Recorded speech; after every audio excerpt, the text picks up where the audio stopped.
Le millionnaire a abandonné sa femme et 10 ans plus tard, elle l'a licencié. Avant de commencer, assurez-vous de vous abonner à la chaîne. Ainsi, vous ne manquerez aucune des histoires surprenantes et émouvantes que nous préparons spécialement pour vous.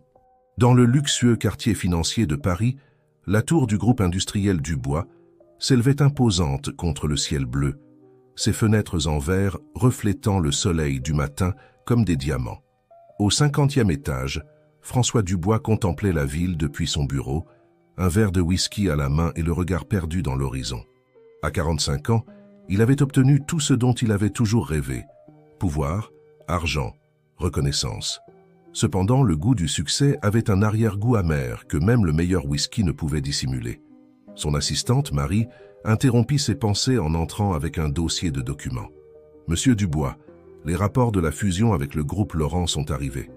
Le conseil d'administration vous attend dans la salle de conférence. » François ajusta sa cravate en soie italienne devant le miroir.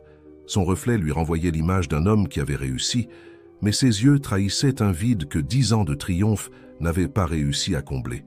Il se souvint de cette nuit d'il y a une décennie, quand il avait pris la décision qui changerait sa vie pour toujours. « Sophie, l'amour est un luxe que je ne peux pas me permettre maintenant, » avait-il dit à sa femme. « J'ai besoin de me concentrer sur ma carrière, de construire quelque chose de grand. Je ne peux pas diviser mon attention. » Sophie l'avait regardé avec un mélange de douleur et d'incrédulité. Le succès sans personne avec qui le partager est une victoire vide, François, furent ses derniers mots avant de fermer la porte. Dans la salle de conférence, la présentation sur la fusion avec le groupe Laurent avançait tandis que François parcourait distraitement les documents. Son empire d'entreprise avait besoin de cette fusion pour s'étendre au marché sud-européen.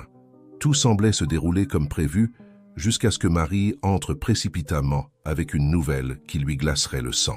« Monsieur Dubois, il y a eu un changement dans la réunion de demain avec le groupe Laurent. La PDG qui approuvera la fusion, c'est Sophie Leroy. » Le nom tomba comme une bombe dans la salle. François sentit que l'air devenait dense. Sophie, son ex-femme, avait maintenant entre ses mains le pouvoir de décider de l'avenir de ses affaires. Comment était-ce possible? La dernière fois qu'il avait eu de ses nouvelles, elle commençait à peine sa carrière dans une petite entreprise. « Depuis quand ?» demanda-t-il, essayant de garder son sang-froid. « Cela fait 3 ans qu'elle a pris le poste, monsieur. Elle a complètement transformé le groupe Laurent. Les actions ont augmenté de 300% sous sa direction. » François congédia tout le monde de la salle. Il avait besoin d'être seul. Les souvenirs l'assaillirent.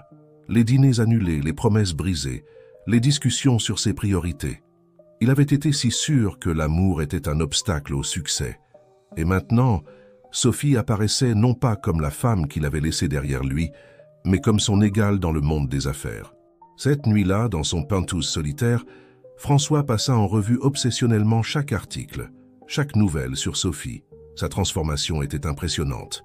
D'une cadre junior à PDG de l'une des entreprises les plus importantes d'Europe. Les photos montraient une femme élégante et puissante, très différente de la jeune idéaliste qui avait été sa femme. La réunion du lendemain ne serait pas une simple négociation d'affaires. Ce serait une rencontre avec son passé, avec les conséquences de ses décisions. Pour la première fois en 10 ans, François Dubois avait peur. Non pas de l'échec commercial, mais d'affronter les yeux de la femme qu'il avait aimée un jour et qu'il avait tant sous-estimée. Alors que la nuit tombait sur Paris, François restait dans son bureau, se préparant pour la rencontre qui pourrait tout changer. Les lumières de la ville scintillaient comme des étoiles lointaines, lui rappelant que parfois le destin a des façons curieuses de réclamer les dettes du passé. Demain, il affronterait non seulement une négociation cruciale, mais aussi le miroir de ses propres décisions, incarné dans la femme qu'il avait autrefois abandonnée pour poursuivre le succès. Le matin arriva avec une tension palpable dans les bureaux du groupe Laurent. Les cadres s'agitaient nerveusement, conscients de l'importance de la réunion qui allait commencer. François Dubois traversa le hall avec son air de confiance habituel, bien qu'intérieurement, son cœur battait avec une intensité qu'il n'avait pas ressentie depuis des années.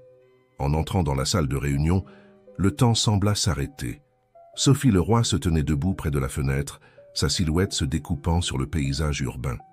Elle portait un tailleur ivoire qui accentuait son élégance naturelle, et lorsqu'elle se tourna pour le regarder, François reconnut dans ses yeux la même détermination qu'il avait admirée des années auparavant, mais maintenant mêlée à une froideur qui lui était inconnue. Bonjour, monsieur Dubois. Sa voix était professionnelle, presque distante. Veuillez vous asseoir. Les autres cadres commencèrent à entrer dans la salle, mais pour François et Sophie, c'était comme s'ils étaient seuls dans une bulle de temps figé. 10 ans d'absence se condensaient en ce moment. Sophie, ça fait longtemps, tenta François, cherchant une trace de familiarité sur son visage. Je préférerais que nous nous concentrions sur les affaires, monsieur Dubois, répondit-elle, prenant sa place en bout de table. Nous avons beaucoup à discuter concernant cette proposition de fusion. La présentation commença et François observait fasciné comment Sophie dominait la salle. Chaque question, chaque chiffre, chaque stratégie, elle les maniait avec une maîtrise qui montrait clairement pourquoi elle était arrivée si haut.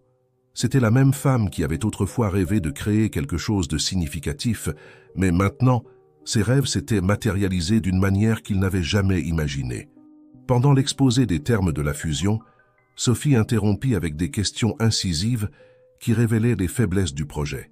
François remarqua comment ses cadres commençaient à transpirer, tandis qu'elle démontait méthodiquement chaque argument qu'il présentait. « Je crains qu'il n'y ait des incohérences significatives dans votre proposition », déclara Sophie, fermant sa tablette. « Les projections financières sont excessivement optimistes et les plans d'intégration ne prennent pas en compte des facteurs cruciaux du marché sud-européen. » François tenta d'intervenir. « Sophie, nous pouvons ajuster les termes. »« Madame Leroy, s'il vous plaît », le corrigea-t-elle avec un sourire qui n'atteignait pas ses yeux. « Et non, monsieur Dubois, il ne s'agit pas simplement d'ajuster les termes.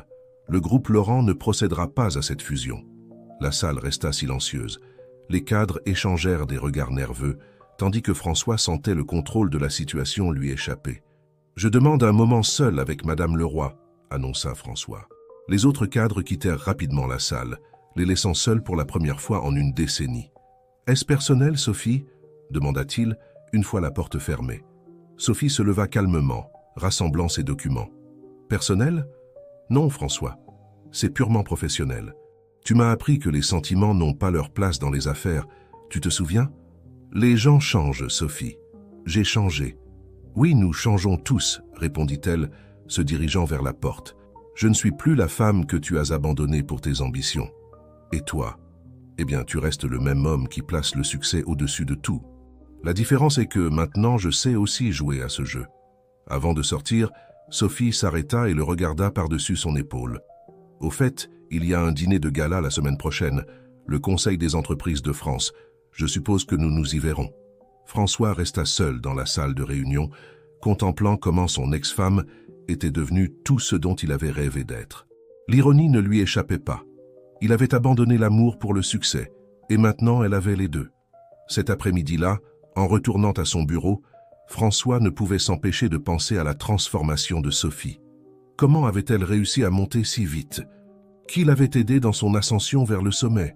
Les questions se multipliaient dans son esprit et une sensation troublante commençait à grandir en lui.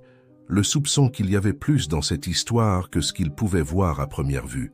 Le bureau de François était devenu son refuge pendant les 3 derniers jours depuis sa rencontre avec Sophie. Entre les rapports financiers et les tasses de café vides, il cherchait obsessionnellement des informations sur l'ascension météorique de son ex-femme dans le monde des affaires. Les écrans de ses moniteurs affichèrent des articles, des interviews et des photographies qui retraçaient la trajectoire de Sophie Leroy au cours des 10 dernières années. « Marie » appela-t-il son assistante par l'interphone. « J'ai besoin que tu obtiennes toutes les informations possibles sur les premières années de Sophie au groupe Laurent. Qui l'a embauchée? Qui était son mentor ?» En attendant les informations, un nom en particulier commença à apparaître de manière répétée dans ses recherches. Richard Fontaine. Son vieil ami de l'université, maintenant membre du conseil d'administration du groupe Laurent. Les pièces commencèrent à s'assembler lorsque Marie revint avec un dossier. « Monsieur Dubois, j'ai trouvé quelque chose d'intéressant, » dit Marie, étalant plusieurs documents sur le bureau. « Madame Leroy est entrée au groupe Laurent peu après votre séparation. Son premier poste était celui de conseillère directe de Richard Fontaine. François eut l'impression de recevoir un coup dans l'estomac. Richard, son confident pendant des années, l'homme qui avait été présent à son mariage avec Sophie, qui avait été témoin de leur séparation, l'avait-il aidé tout ce temps? Les photos d'entreprise montraient Richard et Sophie lors de divers événements au fil des ans.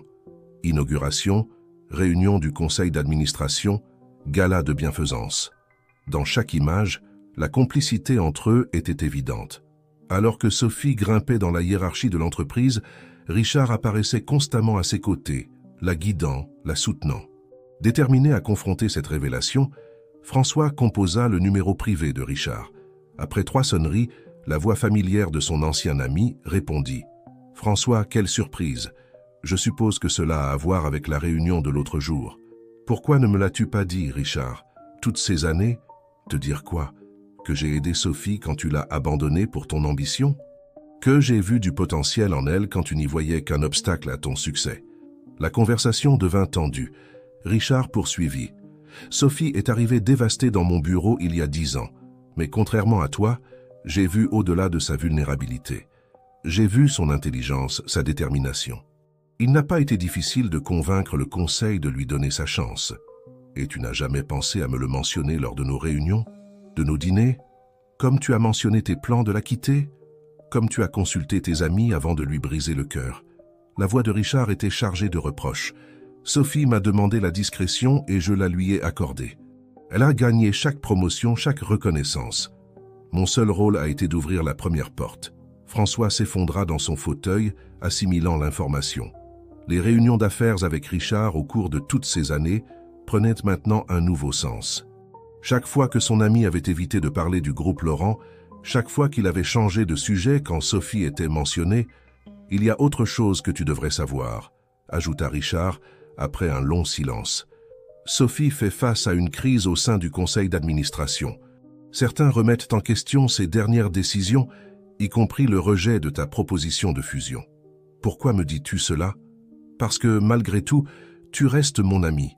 Et parce que je crois que toi et Sophie avez besoin de clore des chapitres.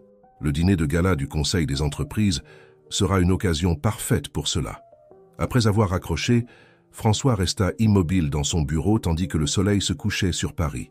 Les ombres s'allongeaient sur son bureau, où les photographies de Sophie et Richard semblaient le regarder de manière accusatrice. Son esprit travaillait à toute vitesse, traitant cette nouvelle information et ses implications. La trahison qu'il ressentait se mêlait à une étrange admiration.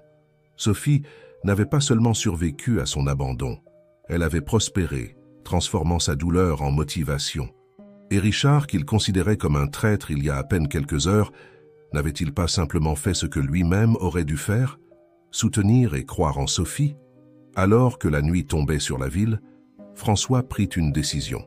Le dîner de gala ne serait pas simplement une apparition sociale de plus. Ce serait son opportunité de comprendre pleinement l'histoire qui s'était déroulée en son absence. Et peut-être, juste peut-être, une opportunité de commencer à réparer les dommages qu'il avait causés. Le bureau privé de Richard Fontaine gardait plus de secrets que François ne pouvait l'imaginer. Après la conversation téléphonique révélatrice, il avait décidé de rendre visite à son vieil ami, à la recherche de réponses.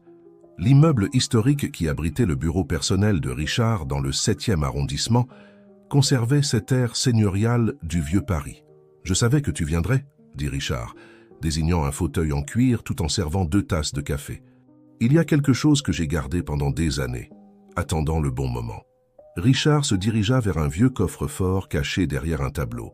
Il en sortit une enveloppe jaunie, usée par le temps. « Sophie m'a demandé de garder ceci.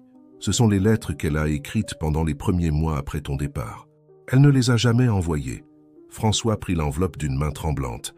La calligraphie de Sophie sur l'extérieur, bien que décolorée, restait reconnaissable entre mille. « Pourquoi me les montres-tu maintenant? »« Parce que tu as besoin de comprendre, François. Pas seulement ce que tu as fait, mais qui elle est vraiment. » La première lettre, datée d'à peine une semaine après leur séparation, fit se serrer le cœur de François. « Cher François, aujourd'hui, j'ai signé les papiers du divorce. L'avocat dit que c'était l'un des processus les plus rapides qu'il ait vus. Je suppose que c'est toi, efficace même au moment de me briser le cœur. Sais-tu ce qui est le plus difficile? Ce n'est pas de dormir seul dans notre lit, ni d'expliquer à ma mère pourquoi son gendre préféré ne viendra plus au dîner de famille. Le plus difficile est que tu continues à croire que l'amour est une faiblesse. Aujourd'hui, j'ai obtenu mon premier emploi important. Non, je ne te le dirai pas même si je pouvais t'envoyer cette lettre. Je veux construire quelque chose par moi-même, sans ton ombre, sans ton nom, sans ton influence. Richard m'a aidé à obtenir une opportunité et je vais prouver que je suis plus que l'ex-femme de François Dubois. François passa à la lettre suivante, datée de 2 mois plus tard. Les nuits sont les plus difficiles. Pas parce que tu me manques, bon pour ça aussi, mais parce que c'est là que les idées ne cessent d'affluer. J'apprends tellement, François. Chaque jour, je découvre quelque chose de nouveau sur la finance, la stratégie d'entreprise, le leadership. Te souviens-tu quand tu me disais que j'étais trop rêveuse pour le monde des affaires? Comme tu te trompais. Les lettres continuaient, montrant l'évolution de Sophie, de la douleur initiale à la détermination, de l'incertitude à la confiance. La dernière lettre, écrite 1 an après leur séparation, était différente. Ce sera ma dernière lettre, bien que comme les précédentes, tu ne la liras jamais. Je n'écris plus pour toi, François. J'écris pour moi-même. Aujourd'hui, j'ai été promu responsable de projets spéciaux. Richard dit que ce n'est que le début. Pour la première fois de ma vie, je sens que l'avenir m'appartient entièrement. Merci d'être parti. Ton départ m'a obligé à me trouver moi-même. Un jour, quand nos chemins se croiseront à nouveau, car dans ce monde des affaires, c'est inévitable, je veux que tu vois la femme que j'ai toujours été, mais que tu n'as jamais voulu voir. Avec gratitude pour la leçon la plus dure, Sophie. François leva les yeux des lettres, rencontrant le regard compréhensif de Richard. Elle n'a jamais été faible, François. Elle avait juste besoin de l'opportunité de le prouver. Pourquoi as-tu gardé ces lettres toutes ces années? Parce que Sophie m'a demandé de les conserver comme rappel de son voyage, et parce que je savais qu'un jour, elles seraient importantes. Le conseil d'administration prépare un vote pour la semaine prochaine. Ils veulent la destituer de son poste de PDG. La révélation frappa François comme une vague froide. Les lettres dans ses mains semblaient peser 1 tonne, chargées d'une décennie d'émotions non dites et de vérités nouvellement découvertes. Le dîner de gala, murmura François, sera avant le vote. Exactement, confirma Richard. Et pour la première fois de sa carrière, Sophie aura besoin d'alliés. La question est, François, que vas-tu faire de cette information? Le soleil de l'après-midi filtrait à travers les grandes fenêtres du bureau, illuminant les lettres éparpillées sur la table. Chaque mot écrit par Sophie était un témoignage de sa transformation, un rappel de ce qu'il avait perdu et de ce qu'elle avait gagné. La décision qu'il prendrait maintenant n'affecterait pas seulement son avenir, mais aussi celui de la femme qu'il avait autrefois abandonnée et qui, ironiquement, pourrait maintenant avoir besoin de son aide. Le grand salon de l'hôtel Ritz resplendissait avec l'élégance propre au grand gala d'entreprise française.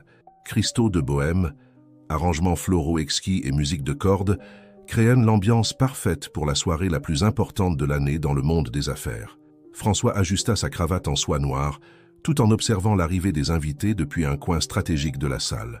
Les murmures sur la possible destitution de Sophie de son poste de PDG du groupe Laurent circulaient parmi les présents comme un courant souterrain, à peine perceptible sous la surface des sourires cordiaux et des conversations triviales. « Monsieur Dubois », le salua Marie, son assistante, s'approchant discrètement. « Madame Leroy vient d'arriver. » Sophie apparut en haut du grand escalier, portant une élégante robe rouge qui contrastait avec sa peau olivâtre. Sa présence provoqua un silence momentané dans la salle. Elle se déplaçait avec la grâce et l'assurance de quelqu'un habitué à être le centre d'attention, bien que François puisse détecter, après avoir lu ses lettres, les petits signes de tension dans sa posture. « Impressionnante, n'est-ce pas ?» commenta Richard, apparaissant aux côtés de François. « Elle sait toujours comment faire une entrée. »« C'est elle que tu m'as montré les lettres ?» demanda François sans quitter son ex-femme des yeux. « Non, c'est ta carte à jouer si tu décides de le faire. » L'orchestre commença à jouer une valse douce et plusieurs cadres s'approchèrent de Sophie pour solliciter une danse.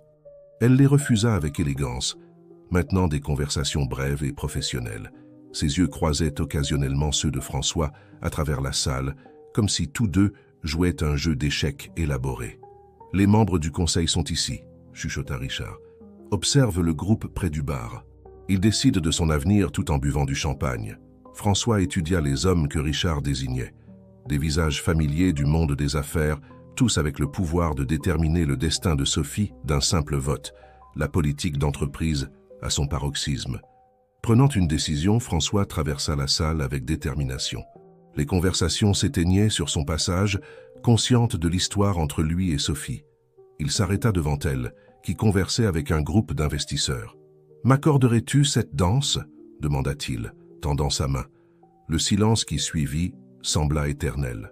Sophie le regarda avec un mélange de surprise et de prudence, tandis que les personnes présentes retenèrent leur souffle, anticipant sa réponse. « Pour le bon vieux temps », ajouta-t-il, avec un sourire que seule elle pourrait interpréter.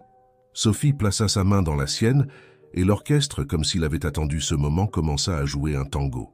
Les couples s'écartèrent, leur laissant le centre de la piste. « Mouvement risqué, François », murmura-t-elle tandis qu'il glissait sur la piste. « Que cherches-tu »« Je sais pour le conseil », répondit-il à voix basse, la guidant dans un tour parfait. « Et je sais que tu as besoin d'alliés. Tu te soucies maintenant de mon bien-être professionnel ?»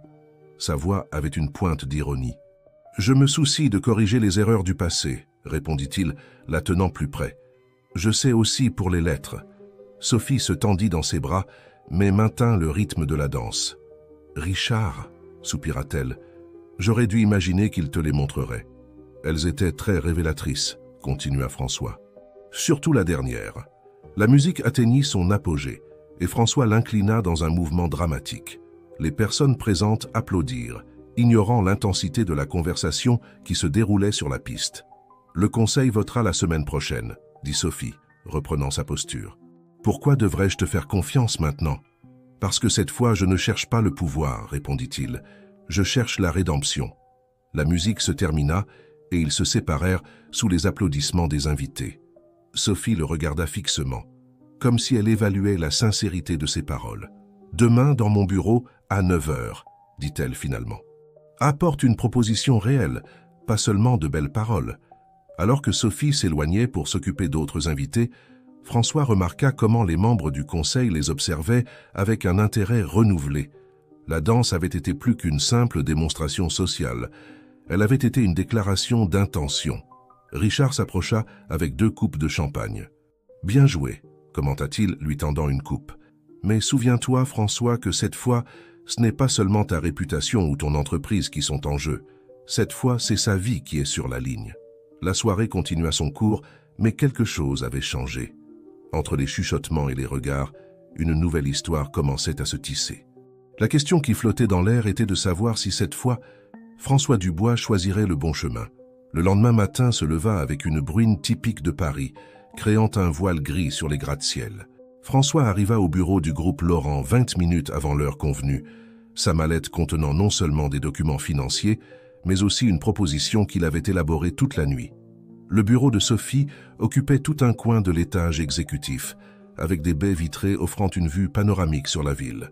Contrairement à son propre bureau, minimaliste et froid, l'espace de Sophie avait un air plus personnel. Des œuvres d'art contemporains français, des plantes vivantes et, étonnamment, une vieille machine à écrire dans un coin. « Je l'ai gardée toutes ces années », dit Sophie, remarquant son regard sur la machine. « C'est là que j'écrivais mes lettres. » François sentit un nœud dans la gorge. « Sophie, à propos de ces lettres... » « Non, l'interrompit-elle, s'asseyant derrière son bureau. « Nous sommes ici pour les affaires. Tu as dit que tu avais une proposition. » François acquiesça, sortant un dossier de sa mallette. « J'ai analysé la situation du conseil. Leur principal argument contre toi est que tes dernières décisions ont été trop conservatrices, que tu n'as pas saisi les opportunités d'expansion. Comme refuser ta proposition de fusion, ajouta-t-elle, haussant un sourcil. Exactement. Mais ce qu'ils ne voient pas, c'est que tes décisions ont protégé le groupe Laurent des fluctuations du marché. Ta stratégie n'est pas conservatrice, elle est intelligente. » Sophie l'observait avec curiosité, tandis qu'il déployait des graphiques et des projections sur son bureau. « Ma proposition est différente de la fusion originale, » poursuivit-il. « Au lieu d'une absorption complète, je suggère une alliance stratégique. Le groupe Laurent conserverait son autonomie, mais nous partagerions des ressources et des marchés spécifiques. » « Et qui gagnes-tu » demanda Sophie, étudiant les documents. « De la crédibilité. Ta réputation sur le marché est impeccable, Sophie. Une alliance avec toi ne bénéficierait pas seulement aux 2 entreprises, mais enverrait un message clair au conseil. Ils n'ont pas affaire à une PDG prudente, mais à une stratège brillante. » Sophie se leva et marcha vers la fenêtre, observant la ville sous la pluie. « Sais-tu ce qui est ironique, François ? Qu'après 10 ans, tu penses toujours pouvoir tout arranger avec des stratégies d'affaires. Je n'essaie pas de réparer le passé, répondit-il, la rejoignant près de la fenêtre. J'essaie de construire un avenir. Et les lettres ? Demanda-t-elle, se tournant pour le regarder. « Les as-tu toutes lues ?» Chaque mot. Elles m'ont montré ce que je n'ai pas pu voir il y a 10 ans. Ta force, ta vision, ta capacité à transformer la douleur en motivation. Un silence s'installa entre eux, rempli de mots non dits et d'émotions contenues. La pluie frappait doucement les vitres, créant un rythme doux qui accompagnait leurs pensées. « Il y a autre chose que tu dois savoir », dit finalement Sophie. « La raison pour laquelle le Conseil est si déterminé à me destituer. J'ai développé un projet de responsabilité sociale d'entreprise qui changerait significativement le modèle d'affaires du groupe Laurent. » Elle se dirigea vers son bureau et en sortit un dossier différent. « Je veux consacrer 30% de nos bénéfices à des programmes de développement communautaire et de durabilité. » Le Conseil voit cela comme un suicide financier. François prit le dossier, étudiant le projet. Il était ambitieux, innovant et surtout reflétait parfaitement l'essence de la Sophie qu'il avait connue il y a si longtemps. Idéaliste, mais pratique. Visionnaire, mais réaliste. C'est la vraie raison pour laquelle tu as refusé la fusion, comprit-il. Ma proposition initiale aurait rendu impossible la mise en œuvre de ce projet. C'est exact, confirma-t-elle. Je ne pouvais pas abandonner ce rêve, même pour la sécurité financière que ta fusion offrait. François s'assit, assimilant cette nouvelle information. Son esprit travaillait déjà sur des modifications à sa proposition, sur des façons d'intégrer le projet de Sophie dans une structure plus large qui pourrait satisfaire à la fois les actionnaires et sa vision sociale. « Donne-moi 24 heures, dit-il finalement. Je peux adapter la proposition pour inclure ton projet. Plus que cela, je peux t'aider à le présenter d'une manière que le Conseil ne pourra pas refuser. » Sophie le regarda longuement, comme si elle voyait quelque chose de nouveau en lui. « 24 heures, accepta-t-elle. Mais cette fois, François, tu ne négocies pas seulement avec une PDG. Tu négocies avec la femme qui a appris à ne pas avoir besoin de toi. » Alors que François se dirigeait vers la porte, Sophie ajouta « Au fait, je garde toujours la dernière lettre que je n'ai jamais envoyée, celle que j'ai écrite le soir après avoir obtenu ce poste. Il est peut-être temps que tu la lises aussi. » L'enveloppe que Sophie lui remit pesait comme du plomb dans la poche de sa veste, tandis que François retournait à son bureau. La pluie s'était intensifiée, transformant les rues de Paris en rivières brillantes qui reflétaient les lumières des bâtiments. Une fois dans l'intimité de son bureau, il sortit la lettre d'une main tremblante. Le papier était différent de celui des autres lettres, plus formel, avec l'entête du groupe Laurent. La date correspondait à 3 ans auparavant, le jour où Sophie avait été nommée PDG. « Cher François, aujourd'hui, j'ai été nommé PDG du groupe Laurent. Alors que je trinquais avec le conseil d'administration et recevais des félicitations, je n'ai pu m'empêcher de penser à toi. Pas par nostalgie ou douleur, mais parce que j'ai finalement compris quelque chose de fondamental. Je te dois un remerciement. Ton départ a été le catalyseur dont j'avais besoin pour découvrir mon véritable potentiel. Chaque non que j'ai reçu s'est transformé en un oui à l'intérieur de moi. Chaque porte fermée m'a amené à construire mon propre chemin. Richard a été mon mentor, oui, mais la force pour arriver jusqu'ici a toujours été en moi. Te souviens-tu quand tu m'as dit que l'amour était une distraction que tu ne pouvais pas te permettre? Comme tu te trompais. L'amour, sous toutes ses formes, est ce qui m'a amené jusqu'ici.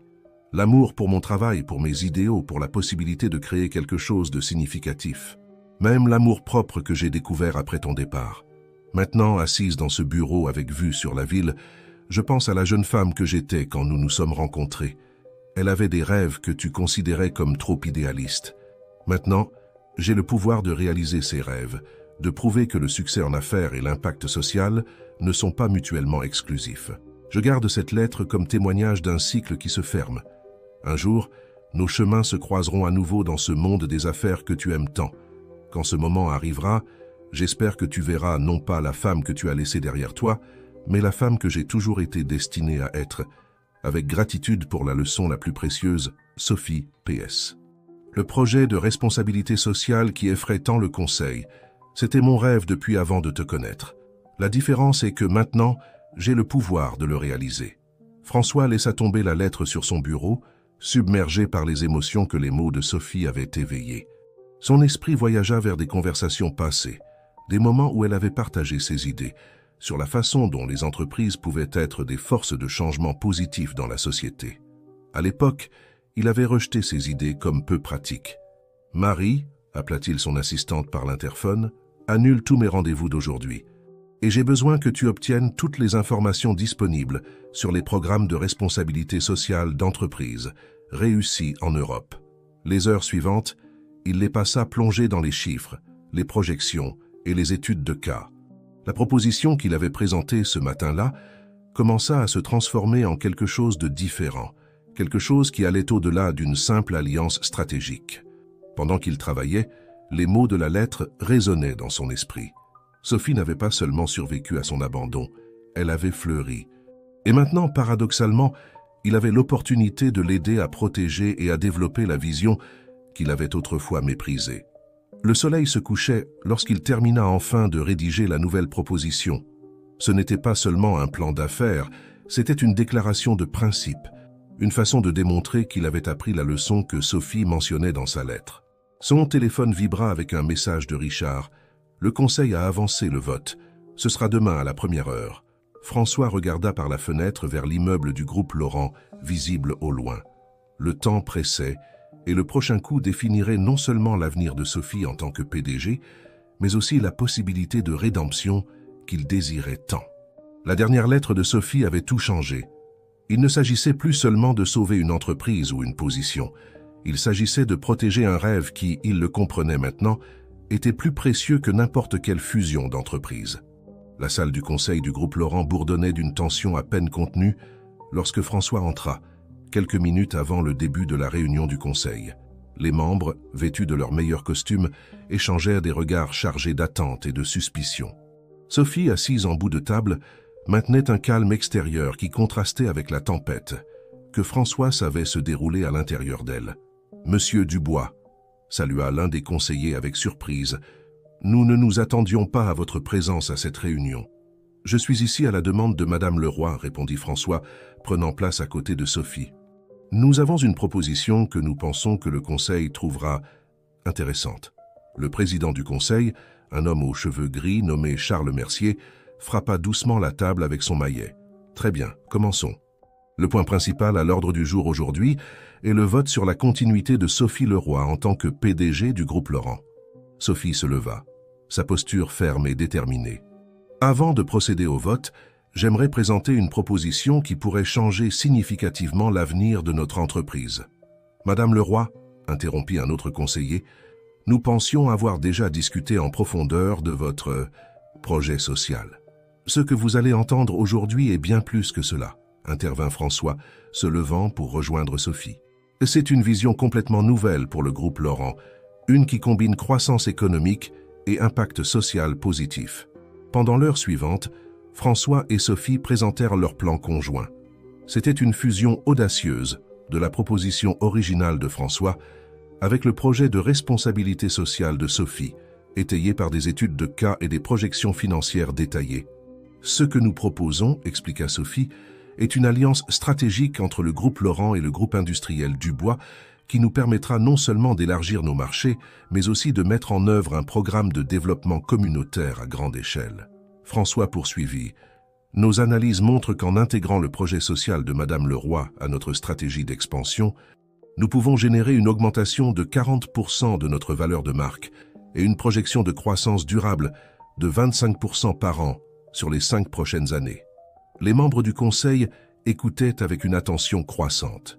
Les expressions de scepticisme initial cédèrent la place à des regards d'intérêt et, dans certains cas, d'admiration franche. « Mais comment pouvons-nous être sûrs que ce n'est pas juste une stratégie pour éviter le vote ?» demanda Charles Mercier. Sophie sourit, un sourire que François reconnut de leurs jours ensemble, plein de confiance et de détermination. « Parce que, messieurs, c'est plus grand qu'un vote. C'est l'opportunité de redéfinir ce que signifie être une entreprise prospère au XXIe siècle. De plus, ajouta François, je suis prêt à mettre ma propre réputation en jeu.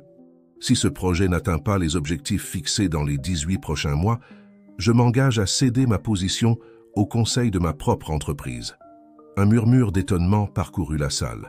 Le pari de François était audacieux, un geste qui soulignait sa confiance dans le plan et en Sophie. Charles Mercier s'éclaircit la gorge. « Et étant donné ce tournant inattendu des événements, je propose que nous reportions le vote sur la continuité de Madame Leroy et qu'à la place, nous votions sur l'approbation de ce nouveau plan conjoint. » Le vote fut presque unanime. À chaque « oui » prononcé, François pouvait voir la tension quitter les épaules de Sophie, remplacée par une émotion contenue. Lorsque le dernier vote fut compté, Charles Mercier annonça « Le plan a été approuvé. Sophie Leroy continuera en tant que PDG du groupe Laurent, avec le mandat de mettre en œuvre cette nouvelle stratégie en collaboration avec le groupe industriel du bois. » Les applaudissements remplirent la salle, mais pour Françoise et Sophie, le monde sembla s'arrêter un instant.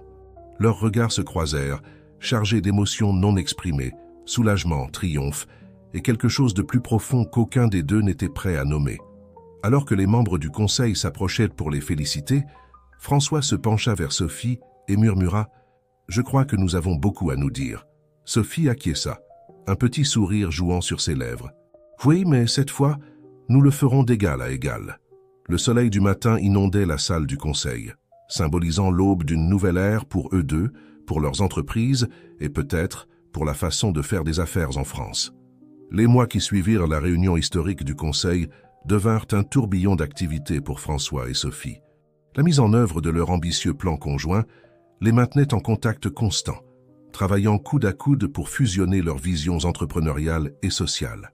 Un vendredi après-midi, près de 6 mois après le vote, François et Sophie se retrouvèrent sur la terrasse d'un café dans le quartier du Marais. Le soleil se couchait sur la ville, teintant le ciel de nuances oranges et pourpres. Les résultats du premier trimestre ont dépassé toutes les attentes, commenta Sophie, parcourant des documents sur sa tablette. Le programme de développement communautaire en Provence montre déjà des impacts positifs. François acquiesça, un sourire de satisfaction sur son visage. Et les projections pour l'année prochaine sont encore meilleures. Il semble que notre expérience fonctionne. Sophie posa sa tablette et regarda François avec un mélange de curiosité et de quelque chose de plus profond. « Tu sais, je ne t'ai jamais demandé pourquoi tu as vraiment décidé de m'aider. Je sais que tu as lu les lettres, mais... » François garda le silence un moment, contemplant la ville qui s'étendait devant eux. « C'était ta dernière lettre, dit-il finalement. Elle m'a fait réaliser combien j'avais perdu en laissant partir non seulement toi, mais aussi tous les idéaux que nous partagions au début. J'ai réalisé que j'avais une seconde chance, non seulement de réparer les choses avec toi, mais d'être le type de leader et de personne que j'ai toujours voulu être. » Sophie le regarda avec surprise. « Eh bien, on dirait que tu as beaucoup réfléchi. »« J'ai eu une excellente enseignante ces derniers mois, » répondit-il avec un sourire chaleureux. Un silence confortable s'installa entre eux, plein de possibilités non exprimées. « Tu sais ce qui était le plus ironique ?» dit Sophie après un moment. « C'est qu'au final, nous avons accompli ce que nous voulions tous les deux, mais d'une manière qu'aucun de nous n'aurait imaginé il y a 10 ans. La vie a une façon curieuse de nous enseigner des leçons, réfléchit François. Parfois, tu dois perdre quelque chose pour vraiment l'apprécier. » Sophie acquiesça, son regard se perdant dans l'horizon. « Et maintenant ?» demanda-t-elle, sa voix à peine un murmure. François se tourna pour la regarder directement. « Maintenant, je pense qu'il est temps d'écrire un nouveau chapitre, un où nous n'avons pas à choisir entre le succès professionnel et l'épanouissement personnel. Tu proposes une autre fusion, monsieur Dubois, plaisanta Sophie, bien que ses yeux brillent d'une émotion contenue. Plutôt une alliance, répondit-il, prenant doucement sa main. Une où nous pouvons tous les deux grandir ensemble et séparément, sans abandonner nos rêves ou nos engagements. Sophie entrelaça ses doigts avec ceux de François, un geste simple mais chargé de sens. « J'aime comme ça, Son, » dit-elle avec un sourire. Alors que le soleil disparaissait à l'horizon, baignant la ville dans une lueur dorée, François et Sophie restèrent sur la terrasse, parlant de projets futurs, de rêves renouvelés et de secondes chances. L'histoire qui avait commencé par une séparation douloureuse se transformait maintenant en une histoire de rédemption, de croissance et de promesse d'un avenir construit sur la base du respect mutuel et de la compréhension. Dans les bureaux du groupe Laurent et du groupe industriel du bois, les employés commençaient à remarquer un changement. Pas seulement dans les politiques et les projets, mais dans l'atmosphère même. Il y avait un nouveau sens du but, une énergie renouvelée qui s'étendait de la salle du conseil jusqu'au dernier recoin des deux entreprises. Et ainsi, alors que la nuit tombait sur Paris, une nouvelle ère commençait. Une ère où le succès des affaires et l'impact social positif n'étaient pas des objectifs mutuellement exclusifs, mais des parties intégrantes d'une vision plus large et plus significative. François et Sophie, autrefois séparés par l'ambition et le malentendu, étaient maintenant unis par un objectif commun, et une compréhension plus profonde. Leur histoire, qui avait commencé comme un feuilleton de séparation et de rivalité, se transformait en un récit de rédemption, de collaboration et de possibilité d'un amour renouvelé, plus fort et plus sage qu'auparavant. Alors qu'ils se levaient pour partir, avec la ville scintillant en dessous d'eux, tous deux savaient que ce n'était pas la fin de leur histoire, mais à peine le début d'un nouveau chapitre passionnant. Dans les semaines qui suivirent, François et Sophie travaillèrent sans relâche pour mettre en œuvre leur vision commune. Les projets de responsabilité sociale commencèrent à prendre forme, touchant des communautés à travers la France et au-delà. Le groupe Laurent et le groupe industriel Dubois devinrent des exemples de la façon dont les grandes entreprises pouvaient être des forces de changement positifs dans la société. Un soir, alors qu'il travaillait tard dans le bureau de Sophie, François fit une pause et regarda par la fenêtre. Les lumières de Paris brillaient comme des étoiles, rappelant la nuit du gala où tout avait recommencé. « Sophie, dit-il doucement, je pense que nous avons créé quelque chose de vraiment spécial ici. » Elle leva les yeux de son ordinateur et sourit. « Oui, nous l'avons fait. Mais ce n'est que le début. » François s'approcha d'elle, prenant ses mains dans les siennes. « Je ne parle pas seulement de l'entreprise, je parle de nous. » Sophie le regarda, ses yeux brillants d'émotion. « François, Attends, l'interrompit-il gentiment. J'ai quelque chose à te dire, quelque chose que j'aurais dû te dire il y a 10 ans. Il prit une profonde inspiration. Sophie, tu es la femme la plus remarquable que j'ai jamais connue. Tu as transformé non seulement ta vie, mais aussi la mienne. Tu m'as montré ce que signifie vraiment le succès. Ce n'est pas seulement les chiffres sur un bilan ou les titres dans les journaux. C'est l'impact que nous avons sur les autres, la différence que nous faisons dans le monde. Sophie sentit des larmes monter à ses yeux. François, je sais que nous ne pouvons pas effacer le passé, poursuivit-il, mais je crois que nous pouvons construire un avenir ensemble. Un avenir où nous nous soutenons mutuellement, où nous grandissons ensemble. Je t'aime, Sophie. Pas seulement pour qui tu es maintenant, mais pour qui tu as toujours été. Sophie resta silencieuse pendant un moment, ses yeux fixés sur leurs mains jointes. Puis, lentement, un sourire se dessina sur son visage. « Tu sais, » dit-elle doucement, « j'ai passé tellement d'années à essayer de te prouver que j'étais plus que ce que tu pensais. Et maintenant, je réalise que tu es devenu plus que ce que je pensais possible. » Elle se leva, se rapprochant de lui. « Je t'aime aussi, François. Malgré tout, peut-être même à cause de tout ce que nous avons traversé. Nous avons tous les deux grandi, nous avons changé. Et je pense que maintenant, nous sommes enfin prêts à construire quelque chose ensemble. Quelque chose de vraiment extraordinaire. » Leurs lèvres se rencontrèrent dans un baiser doux, chargé de promesses d'avenir. Lorsqu'ils se séparèrent, ils restèrent front contre front, savourant le moment. « Alors, » dit François avec un petit rire, « que dirais-tu d'une vraie fusion cette fois ?» Sophie rit, un son joyeux qui remplit la pièce. « Je pense que c'est la meilleure proposition que tu m'aies jamais faite. » Dans les mois qui suivirent, François et Sophie ne se contentèrent pas de diriger leurs entreprises. Ils devinrent des leaders d'opinion, parlant dans des conférences et des forums sur la façon dont les entreprises pouvaient être des forces de changement positifs dans la société. Leur histoire d'amour et de rédemption, entrelacée avec leur succès professionnel, devint une source d'inspiration pour beaucoup. Ils se marièrent lors d'une cérémonie intime, dans un petit village de Provence, entourés de leurs proches et de quelques employés qui étaient devenus des amis chers. Richard était là, bien sûr, souriant fièrement alors qu'ils les regardaient échanger leurs vœux. Alors que le soleil se couchait sur leur journée de mariage, François et Sophie se tenaient main dans la main, regardant l'horizon. Ils avaient parcouru un long chemin, rempli de défis et de triomphes, de séparations et de retrouvailles. Mais maintenant, ils regardaient vers l'avenir avec espoir et détermination. « À nous !» dit François, levant son verre. « À nous !» répondit Sophie. « Et à tous les chapitres encore à écrire. » Leurs verres tintèrent, scellant une promesse d'un avenir rempli d'amour, de succès et de but. François et Sophie avaient non seulement retrouvé l'amour qu'ils avaient perdu, mais ils l'avaient transformé en quelque chose de plus fort, de plus profond et de plus significatif. Ensemble, ils étaient prêts à faire face à tous les défis que la vie pourrait leur réserver, sachant que leur lien était désormais indestructible. Et ainsi, alors que la nuit tombait sur la campagne française, une nouvelle histoire commençait. Une histoire d'amour, de détermination et de la puissance de la seconde chance. François et Sophie, autrefois séparés par l'ambition, étaient maintenant unis par un objectif commun et un amour renouvelé, prêts à changer le monde, une entreprise à la fois.